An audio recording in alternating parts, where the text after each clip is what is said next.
Hello friends, welcome back to the new tutorial of the JavaScript. So today we are going to learn whether a variable is undefined or a null.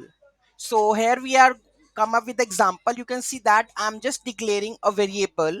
It's nothing have the value, okay? And to check whether a variable is undefined or null, we are using the type of operator in JavaScript, okay? So here I'm just checking whether the variable is undefined or a null. So currently you can see that it's null value. I'm not declaring anything over here, right? So it comes into which block variable is either undefined or null because I haven't have a value of this one. If I specify a value, suppose 6, I have defined the value. Now I'm going to load this one and you can see that variable has value, okay? And if I go and just add here string, okay, again this has a value, right? It has a value.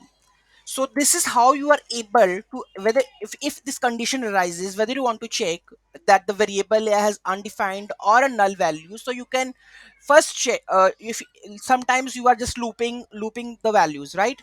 And you haven't checked the whether the value is undefined or a variable is null, so that's reason it crashes. So first, to check whether a variable is undefined or a null, and then do the rest of the process of the logic.